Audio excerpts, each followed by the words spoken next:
শুভ সকাল বন্ধুরা, welcome back to my channel. আমি প্রিয়াঙ্কা চলে এলাম নতুন আরেকটা ভিডিও নিয়ে। কেমন আছেন আপনারা সবাই? আশা করি আপনারা সবাই খুব ভালো আছেন।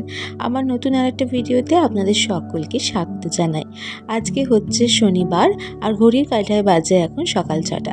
ঘুম থেকে উঠে চলে এলাম ব্রাশ করতে, আর এখন গরম জলে মুখ ধুতে চলে এসেছি। এখন গরম জল ছাড়া ঠান্ডা জলে যেন মুখ ধুতেই পারি না। আর নর্মাল জলের চেয়ে দেখবেন ট্যাঙ্কের জলটা যেন আরও ঠান্ডা হয়। ওই জন্য না মুখে যখন জলটা নিই যেন মনে হয় সব দাঁতগুলো এক্ষুনি খুলে পড়ে যাবে। ওই জন্য সকালবেলা বলুন রাত্রিবেলা যখন বলুন যখনই ব্রাশ করি গরম জল করে। আর ওদিকে আমি গরম জল একটু বসিয়ে দিলাম খাবো বলে, আর এদিকে জানলাগুলো খুলতে এলাম। এমনিতে একটু বেলা হলেই জানলাগুলো খুলি, বেশ একটু ফাঁকা রোদ্দুর ওঠে সেই টাইমে জানলাগুলো খুলে দিই। আর আজকে যেহেতু একটু তাড়াতাড়ি উঠে পড়েছি, তাই জন্য এই একটু আবদ্ধ ঘরে থাকতে একদমই ভালো লাগছে না। মনে হচ্ছে একটু জানলাগুলো খুলে দিই, একটু হাওয়া বাতাস ঢুকবে, বেশ ভালো লাগবে। আর এদিকে আমার গরম জলটাও করা হয়ে গেছে। শীতকালে সকাল সকাল উঠতে ইচ্ছা করে না, যদি আমরা একটুখানি গা ঝাড়া দিয়ে উঠে পড়ি না, দেখবেন বেশ ভালো লাগে। আর এই টাইমটা আমি নিজেকে সম্পূর্ণ দিই, কোয়ালিটি টাইম বলতে পারেন। একা একটু থাকি, সারাদিন কি কাজ করব, কোন দিকে গোছাবো, এইসবগুলো চিন্তা করে নিই, আর কোথায় নোংরা হয়েছে সেগুলো দেখে নিই। আর এদিকে জিনি এসে গেছে আমার কাছে বসে বসে আদর খেতে। যিনি আমাদের বাড়িতে সবচেয়ে আগে ঘুম থেকে ওঠে, সবার আগেও ঘুম ভাঙে আর সবার ঘুমও ভাঙিয়ে দেয়। এবার চলে এলাম রান্নাঘরে, একটু চা বসিয়ে নিই। আর চাটা বাবা সকালবেলা অল্প একটু করে নিজে খেয়ে নিয়েছে। এমনিতে চা করা থাকে না, কারণ আমাদের রান্নার দিদি এসেই চা করে। তো আমি যেহেতু উঠে পড়েছি ভাবলাম চাটা করে নিই। আর এই শীতের দিনে সকালবেলা 1 কাপ চা না হলে কোনো কাজে যেন এনার্জি লাগে না। এখন একটু লিকার চা বানাচ্ছি। আমার লিকার চা খেতে কিন্তু বেশ ভালো লাগে। দুধ চা খেতেও ভালো লাগে, মিথ্যে কথা বলবো না। কিন্তু কি, ওই যে মোটা হয়ে যাব বলে ওই জন্য লিকার চাটাই এখন খাচ্ছি, দুধ চাটা বন্ধ করে দিয়েছি। তাছাড়াও অ্যাসিডিটিরও সমস্যা হচ্ছিল, সেটাই হচ্ছে প্রধান কারণ। আর ওদিকে আমার চা হচ্ছে। এখন শীতকালে তো জল ফুটতেও যেন বেশি টাইম নেয়। সেই ফাঁকে আমি ঈশানের খাবারটাও তৈরি করে নিচ্ছি। রোজই একরকম খাবার তো ওকে দিই না, চেষ্টা করি একটু ঘুরিয়ে ফিরিয়ে দিতে। তাই জন্য আজকে তৈরি করছি ওর জন্য ডালিয়া। এখানে একটু আলু কেটে নিলাম, আর সঙ্গে একটু ডাল আর ডালিয়া মিশিয়ে নিচ্ছি। এগুলোকে ধুয়ে ভালো করে এখন প্রেসার কুকারে বসিয়ে দেবো। ডালিয়াটা না বাচ্চাদেরকে মাঝে মধ্যে দেওয়ার চেষ্টা করবেন। ডালিয়াতে অনেক প্রোটিন থাকে, তো আমাদেরও যেমন খাওয়া ভালো তেমন বাচ্চাদেরও খাওয়া ভালো। একটু তেলে হলুদ দিয়ে আলুগুলো একটু ভালো করে ভেজে নিলাম, আর সঙ্গে একটু জিরে ফোড়নও দিয়েছিলাম। দিয়ে জল ঢেলে এবার প্রেসার কুকারের ঢাকাটা বন্ধ করে দেবো। বেশ ভালো লাগে খেতে, আর ঈশানও কিন্তু এটা খাওয়া খুব পছন্দ করে। এখানে আলুর খোসাগুলো ছাড়িয়েছিলাম, তা নোংরা হয়েছিল, জায়গাটা পরিষ্কার করে নিলাম। আর ওদিকে দেখলাম আমার চাও কমপ্লিট হয়ে গেছে। চাটা নিয়ে বসে যাই, কিন্তু আমি ঘরে না ঈশানের আওয়াজ পাচ্ছি। আর ওর বাবা যেহেতু আছে সেহেতু আমার তাড়াহুড়ো নেই, আস্তে আস্তে সব কিছু কাজ করে ঘরে যাব। ঈশান ওরা সকালবেলা উঠে আমাকে না দেখলে কিন্তু একটু কান্নু কান্নু করে। চল এবার ঘরে যাওয়া যাক। ওই যে দেখুন উঠে বসে রয়েছে। আর আমি যেই দরজা খুলেছি জিনিও এসে গেছে ভাইকে দেখার জন্য। যিনি আছে বলে না আমি একটু ঝাড়া হাত পা হয়ে কাজ করতে পারি। ঈশান আর যিনি সারাদিনই খেলে যায়, দুটোতে ভালো বন্ধু হয়েছে। যিনি ঘুম থেকে উঠেই নাকি আমাদের ঘরের কাছে বসে থাকে কখন ভাই উঠবে বলে। তারপর আমি তো যেই ঘর দরজাটা খুলি সঙ্গে সঙ্গে ও ঘরে চলে আসি।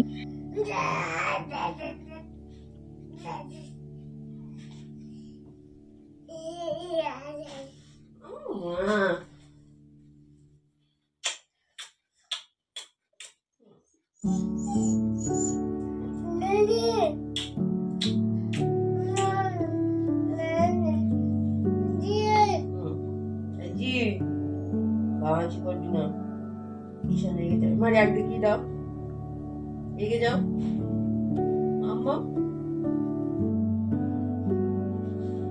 গুড মর্নিং ড্যাডি গেছে ঈশান। Good morning. সকালবেলাটা উঠে ঈশান আমার কাছ থেকে একটু আদর খেতে চায়, আর আমি যদি পাশে শুয়ে থাকি আমাকে জড়িয়ে ধরে হামি খায়।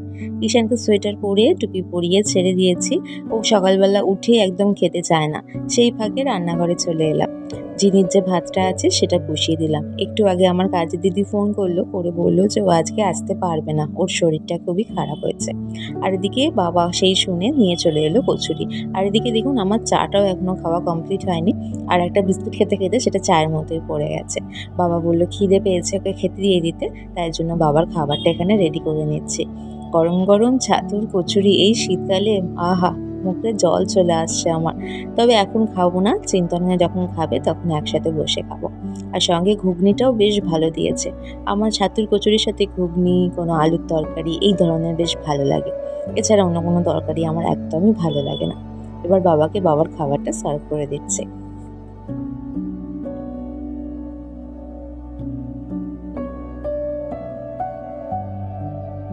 ঈশানের খাবারটাও এদিকে হয়ে গেছে আর গ্লাসে করে একটু চটকে নিচ্ছি, কারণ সকালবেলার খাবার যদি গলায় কোনোভাবে আটকে বমি হয়ে যায় তাহলে সেটা ভালো লাগে না।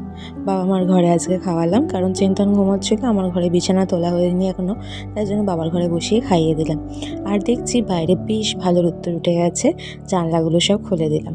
বাবা মার ঘরটা যেহেতু দক্ষিণ দিকে না, এদিকে রোদ্দুরটা বেশ ভালো পড়ে আর জানলা দিয়েও বেশ ভালো ঘরে রোদ্দুর ঢোকে।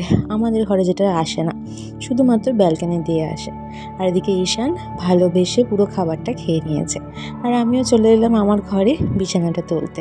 রোজ সকালবেলা উঠে এই যে কম্বলগুলো গোছাও এ করো, আর যেন ভালো লাগে না। তবে হ্যাঁ, চিন্তনও হেল্প করে। সবসময় যে আমি করি তা না, কোনো সময় যদি উঠে দেখে আমি এদিক ওদিক কাজে ব্যস্ত আছি, তাহলে ওই সকালবেলা পাটটা গুছিয়ে দেয়। আমরা সবাই যদি সংসারে একটু মিলিয়ে গুছিয়ে কাজ করি না, তাহলে কারোর কাছে কাজটা আর বোঝা বলে মনে হবে না।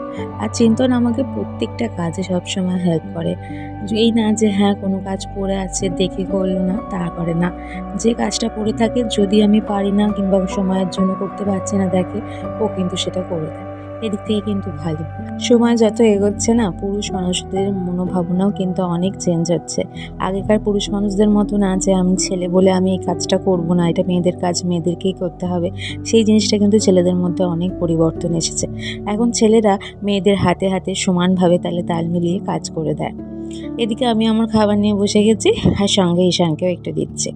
আর বাইরে দেখো ভালো মেঘলা ওয়েদার আছে, যখন তখন বৃষ্টি নামতে পারে।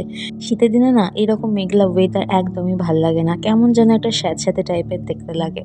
আর বৃষ্টির আগমনের অপেক্ষায় আমরা বাড়িতে আজকে বানাচ্ছি খিচুড়ি।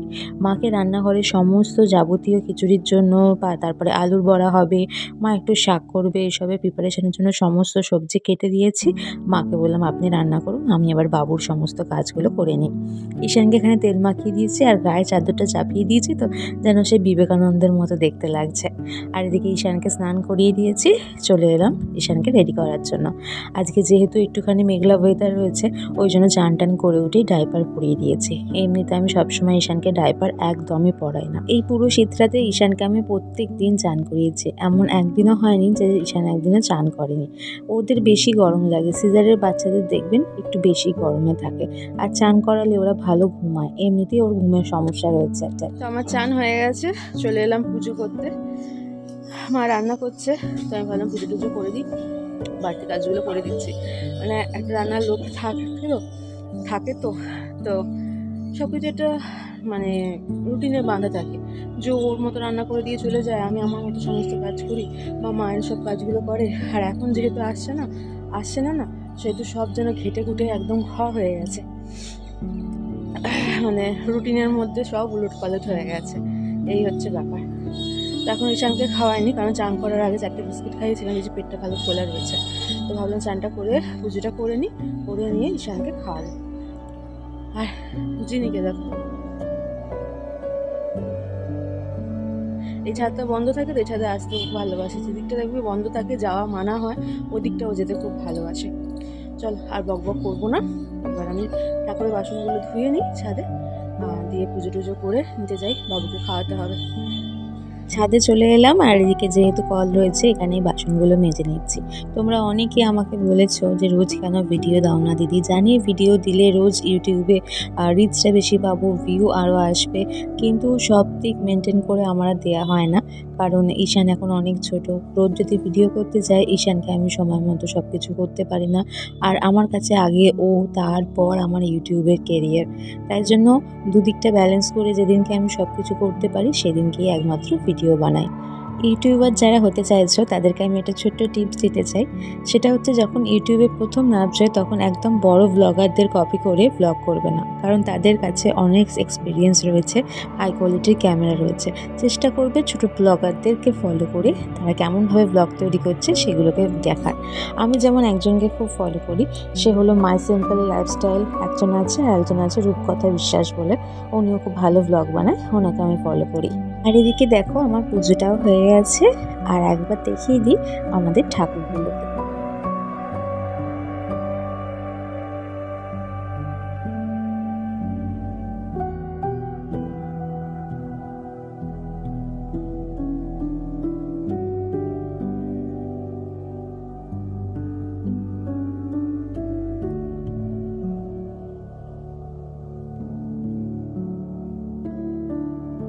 তো পুজো করে এসে গেছি, পাঁপড় ভাজাটা বাকি ছিল সেটাই ভেজে নিলাম। আর এদিকে দেখুন খিচুড়ি, গরম গরম আলুর বড়া, বেগুনি নিয়ে বসে গেছি খেতে।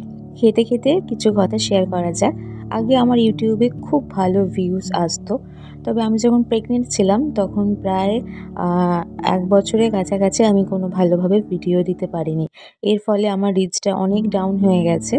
তবে এখন আমি ডেলি ভিডিও দেওয়ার চেষ্টা করছি। ঈশান যখন 4 মাস তখন থেকে আমি ভিডিও দিচ্ছি। আশা করি ইউটিউব আমাকে খুব তাড়াতাড়ি সফলতার সিঁড়িতে এগিয়ে দেবে। তো খাওয়া দাওয়া সেরে একটুখানি শুয়েছিলাম, এখন বিকেলবেলা হয়ে গেছে, দেখছি বাইরে বৃষ্টি পড়ছে। আমাদের খিচুড়িটা করা সার্থক হয়েছে। আর এদিকে রাস্তা দিয়ে একটা ছেলে যাচ্ছে, মাথায় ছাতা নেয়নি। এই বৃষ্টিতে শীতের দিনে কি করে যে ভিজছে সেটাই বুঝতে পারছি না। আজকে ভিডিওটা এত পর্যন্তই রাখলাম, দেখা হবে নতুন আর একটা ভিডিওতে। আজকের জন্য টাটা।